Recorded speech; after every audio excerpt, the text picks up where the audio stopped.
The following program is a PBS Wisconsin original production. Wisconsinites braced themselves for the dangerous Arctic chill, while some also brace for the White House to send an influx of ICE agents into the state. I'm Frederica Freiberg. Tonight on Here and Now, community advocates prepare for immigration action in Wisconsin. Then, following a disappointing football season, the UW Chancellor and Athletic Director discuss their plan of action. And the candidates for governor show their record of working across the aisle. It's Here and Now for January 23rd. Funding for Here and Now is provided by the Focus Fund for Journalism and Friends of PBS Wisconsin.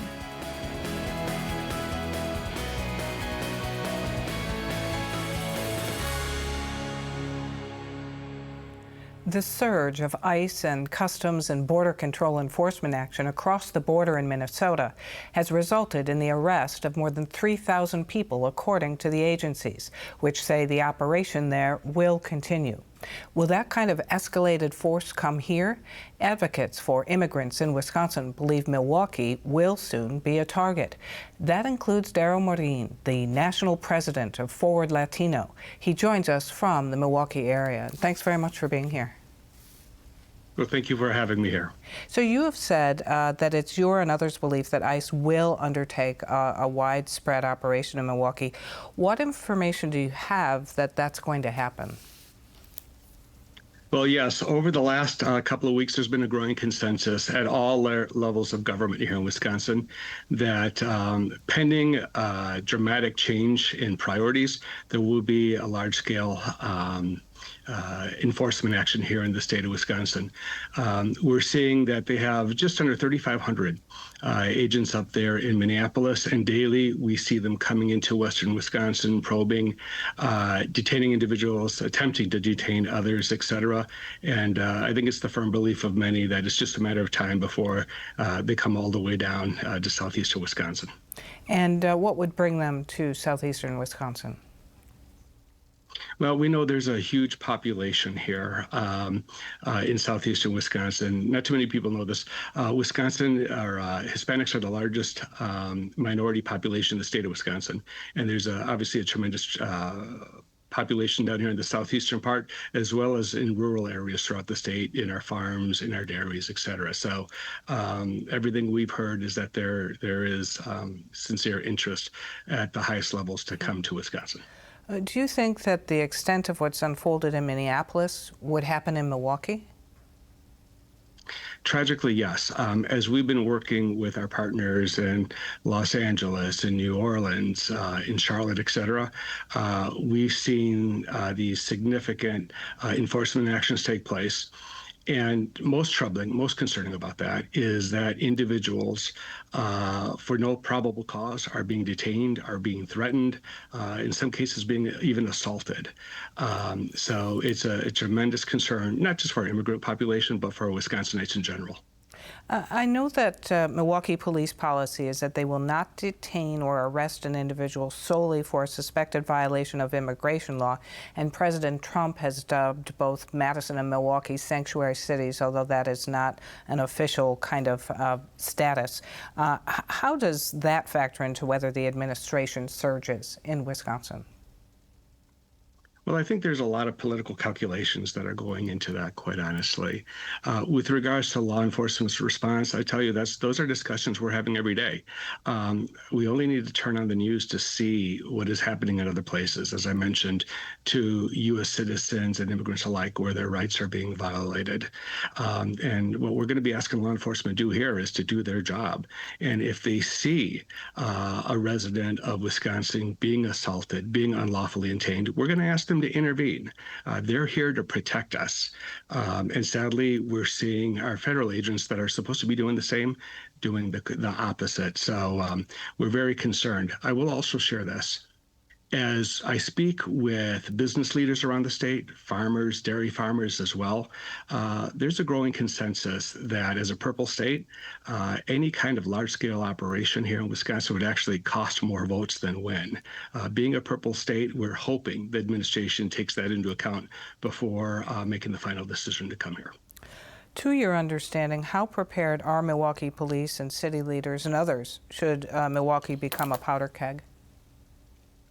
Well, we've been working with our partners around the state, both in the private sector, nonprofit sector, and government sectors. We've been very pleased that everyone is taking prudent steps to make sure that the residents and citizenry of Wisconsin will be protected. So can't go too far into details on that, but we're grateful for the partnerships we have with many members of law enforcement and government, as well as our private and nonprofit partners. How has the immigration enforcement changed the lives of people and families and communities, even lawfully present people? Well, there's tremendous fear. Once again, it's one thing if we were seeing enforcement action truly going after the worst of the worst, but that's not what's happening here. We're seeing over 70% of people who are being detained have no criminal record. We're seeing U.S. citizens and those lawfully present detained, even U.S. veterans that have served our nation with dignity and honor. So there's tremendous fear here. We're seeing people are going out less, they're spending less, they're driving less. We're seeing absenteeism in schools and in workplaces tick up. So it is having a significant impact, and should things escalate further, I think we could see a significant shift in the productivity across the entire state if they were to come here in force. You have urged preparation for ICE enforcement. What does that look like? Yeah. So as I share this information today, I don't want to be causing panic, right? It's time for thoughtful preparation. It's time for our governments and law enforcement agencies to prepare, and it's time for people who may be at risk to prepare, to put things in place. I'll share with you, last time we saw a significant increase in immigration enforcement, we were getting calls from school districts asking what we could do to assist them because their parents weren't here anymore to pick them up from school. We're working with people in the healthcare field to discuss how can we safely move people back and forth who are going to be in need of dialysis and other treatments, as well as how are we going to dispense food once again to people who no longer feel safe leaving their homes. So there's quite a bit of work going into this right now at every level. Glad to be able to do the work, but sad that it's needed nonetheless.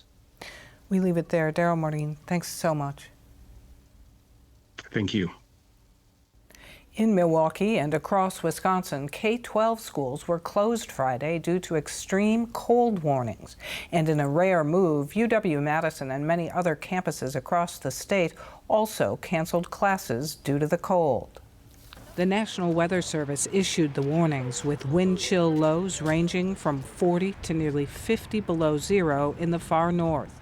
Cold weather advisories remain in effect into Saturday. The all-time state record cold was back in 1996 when the Weather Service posted a minus 55 degrees. Wind chills as low as 40 below zero can cause frostbite on exposed skin in 10 minutes. It's recommended if you go outside to dress in layers, including a face mask. Warming shelters across the state are available and can be found by calling 211. Season tickets for UW football went on sale this week.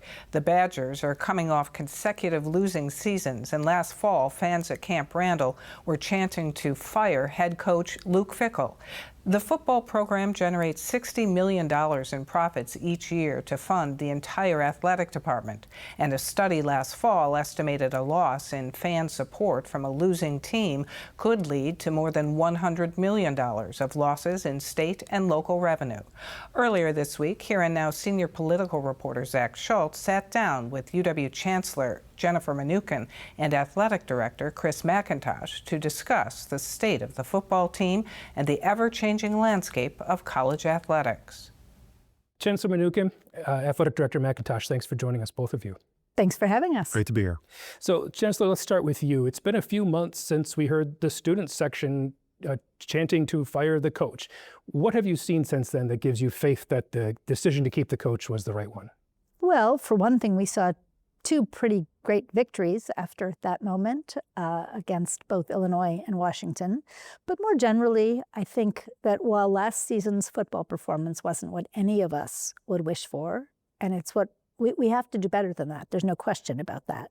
But I also think that what we've seen is that this team can pull together the resources, the discipline, and the know-how to help Badger football perform at the level that all of us rightly expect it to. Athletic Director McIntosh, we've seen headlines about the new recruits coming in through the transfer portal, but what have you seen from inside the building that gives you faith that this next team is going to perform a lot better? Well, I mean, there's a lot of excitement around the players that have committed to play at Wisconsin. It's been fast and furious for those Badger fans that have been following the news. It's been a flurry of activity. At this point in the season, I feel satisfied that we had a plan and we were able to execute it, and I think we did well in this environment of college athletics and its dependence on the portal. At the same time, while I'm excited, we haven't played a snap yet, and we're looking forward to getting those kids on campus and getting to work, and they'll get to work right away. And so it's the beginning of a new season for us. There's optimism and excitement, and like the chancellor said, there's high expectations, and we all understand that. We embrace that. Chancellor, there's a lot of things that you have to deal with as the Chancellor of the University of Wisconsin. National issues have never been hotter than before. How do you view the athletic department? Is it something that it'd be a lot easier if it was something that didn't draw that much of your attention? I think, first of all, that we're really proud to be a school that has an amazing athletic tradition, and we're really committed to our athletic future. We're really proud of the student-athlete experience, and we're proud of the way that athletics is a great part of being a student at UW-Madison, whether or not you're a student-athlete. And also, it's a front porch to the university for the whole state of Wisconsin and well beyond. It's an absolutely critical part of who we are. It's not the only part of who we are. Some fans might think otherwise on that, but we do have a teaching and research mission too. But athletics is absolutely central to the identity of what it means to be Wisconsin and what it means to be a Badger. We saw Indiana win a national title in football, a program that for years was a doormat in the Big Ten. Does that change the expectation for what we should expect out of Wisconsin football? I don't think it changes the expectation. I think it demonstrates what's possible, which is much different today than it was not a long time ago. First of all, congratulations to Indiana, and kudos to everything they've accomplished. And go Big Ten. Yeah, absolutely. But it wasn't long ago in which optimism around the program revolved around the high school kids that you were recruiting, and maybe, just maybe 4 years from now, we'll see the fruits of that. And that's just not the world we're living in now. And so, their turnaround in a 2-year span, while unprecedented, creates optimism for us and excitement. And they have their strategy, and it's obviously worked. We're executing ours, and we're optimistic and excited about ours. For decades, the standard at Wisconsin was to compete for Big Ten titles and hopefully in the right scenario win a national title. Is that still the standard? Yes. Is that still the standard for you? So in that sense, you gave the athletic director a contract extension last year, and he's the one calling the shots here. What is your confidence level in him, and will he be making the ultimate decisions on who runs the football program here? Yes, I mean, Mac is, I think, a first-rate athletic director. We've had some bumps. This is a wild ride in college athletics right now. More has changed over the last couple of years than really in decades. It's still very much in flux. So, it's not altogether surprising that there will be and can be bumps in the road. What we need is somebody passionate, committed, and strategic, who also will be accountable for the program's success. And I have every faith that Mac is going to execute on that successfully. There are fans out there that say, well, one of the reasons that you kept Coach Fickell is because you were the one that hired him, and it would look awkward if you admitting a mistake to let him go. Is there any basis in that? No, I understand and I appreciate the frustration of our fans. We share in it. But I think, my job was to try to determine what it will take to move us forward and to be successful. And when we looked at every aspect of our program, certainly with the leadership in our football program, Coach Fickell, and we weighed that against what we need to be successful in the future, we realized that we have a great coach here. We need to do more to invest in the program. Like the chancellor said, my goal is to position this program to be successful in the long run, and there's no room for pride in that. It's part of the landscape that's changed is NIL and the media money and the things that have changed drastically everywhere. Is Wisconsin, were they behind in terms of adapting to that new landscape? Were they playing by a different set of rules than other universities and may have taken advantage of how NIL was supposed to be used? Well, I can say this, we welcomed the House settlement last July, and that was an opportunity for us to share revenues directly with student athletes, a way for us to maybe influence our own destiny in ways that we hadn't been able to before. In the time since House, since that settlement was finalized and took effect, the world has gone through even more change, and so we continue to adapt and we continue to iterate. I think we have along the way, but there's no doubt, like we announced last fall, there was a need to invest more in football, and that's what we did, and that's what we've been executing. And I think, the progress we've shown and the success we've had in the portal just this last week is the first step of many that show the progress we're making. The one thing I would add to that is we welcome the House settlement. We welcome the chance to be able to support athletes directly.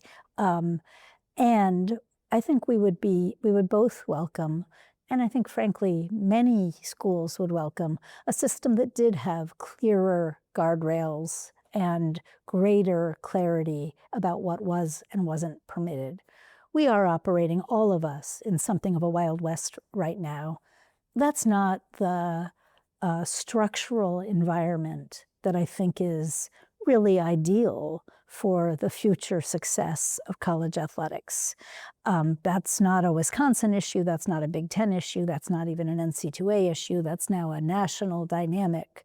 But I would love to see greater clarity and rules emerge that would ensure that we were all playing by kind of the same rule book about what was and wasn't allowed.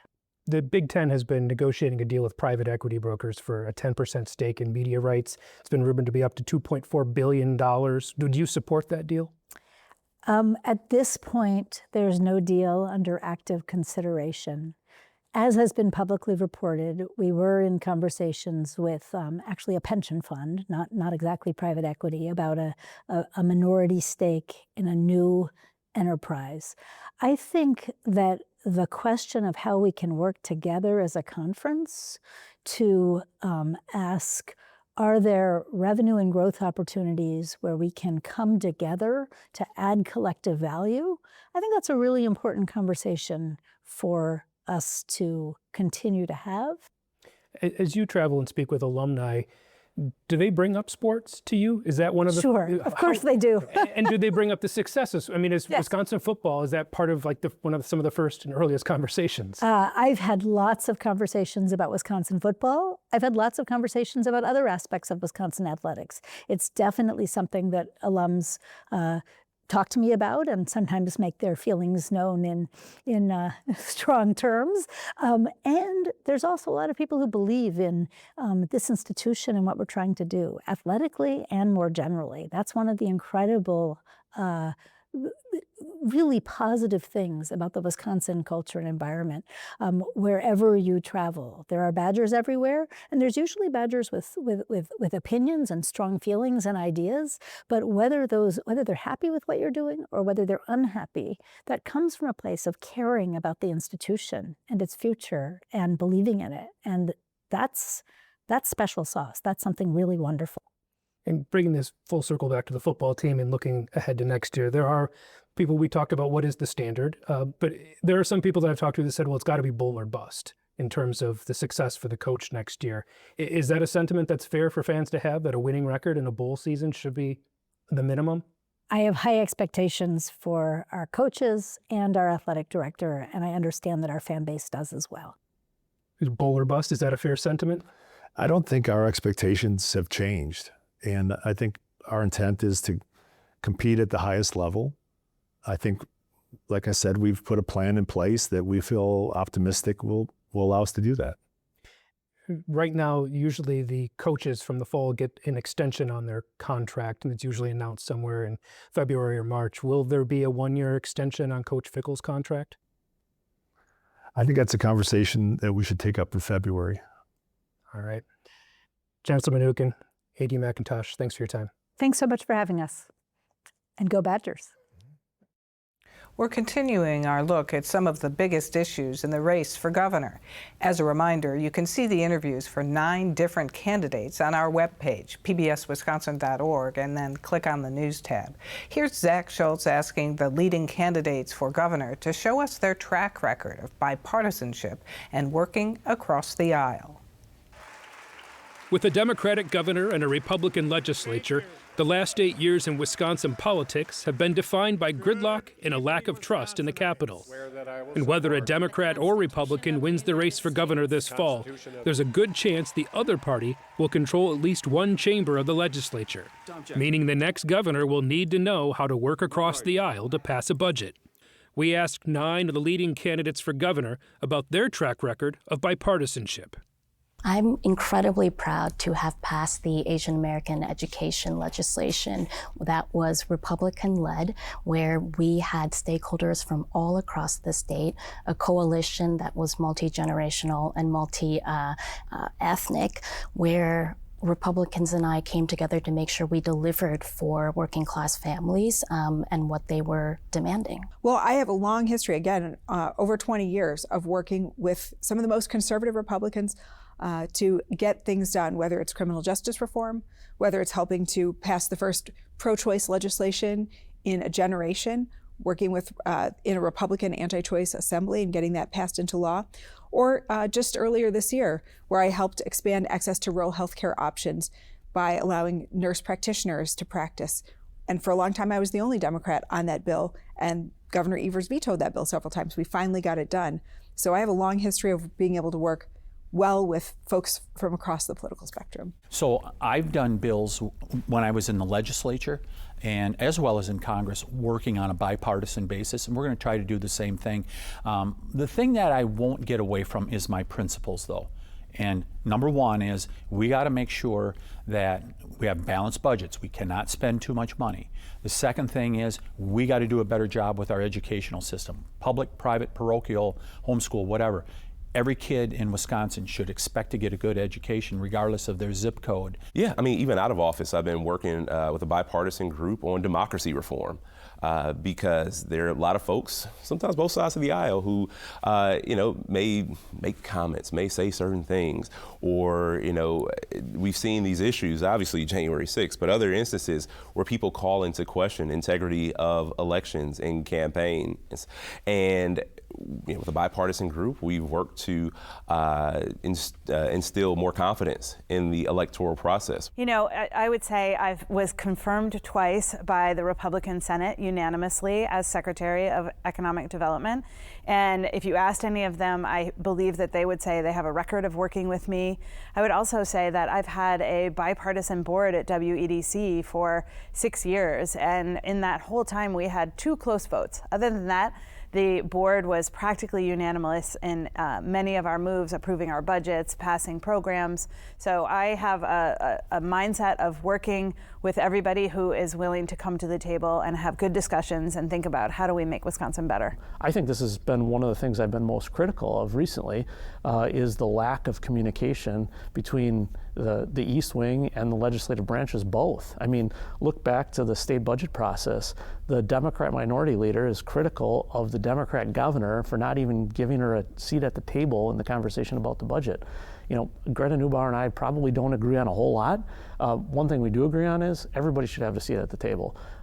90% of things we probably disagree, but there's probably going to be 1 or 2 where I'm like, yeah, that makes sense. How do we get to yes? Well, I think I'm somebody who, over the course of 30 years, has demonstrated that I am a relationship person first. It's something that I have made a point of, and I have ensured that As I go throughout my career, I think I check my ideology at the door when I want to roll up my sleeves and get things done. It's necessary to do in the nonprofit sector. It's necessary to do in government. You know, I spent 7 years in the state capitol. So, you know, having worked under both Governor Evers' administration as well as Governor Walker's administration, I've had to navigate these political landmines, if you will. And as the county executive of Milwaukee County, I've worked with a Republican-controlled legislature, not only to benefit Milwaukee, but every community across the state with the passage of Act 12, but continue to work across the aisle, even in this most recent budget, where we're going to receive reimbursements for our highway patrol, giving us the ability to invest in our public safety building, in our courtrooms, to make sure that we can deliver justice for those who need it and take care of those who are in our care. And so I'm going to always show up and deliver for those that I represent, and I want communities all across the state to know I'm going to be a governor for everybody, not just one party. So coming from a redder community, I'm used to having those types of conversations with Republicans. I represented a purple district. My strategy would be able to things that have, you know, wild popular support in Wisconsin, and be able to start with those types of things. So whether that is fully funding our public schools, we know that that's something that people want to do within Wisconsin. We want to make sure that we're going to be able to get some relief for healthcare across the finish line. I'm willing to work with anybody who's going to make life better for Wisconsin. Reporting from Madison, I'm Zach Schultz for Here and Now. For more on this and other issues facing Wisconsin, visit our website at pbswisconsin.org and then click on the News tab. That's our program for tonight. I'm Frederica Freiberg. Have a good weekend.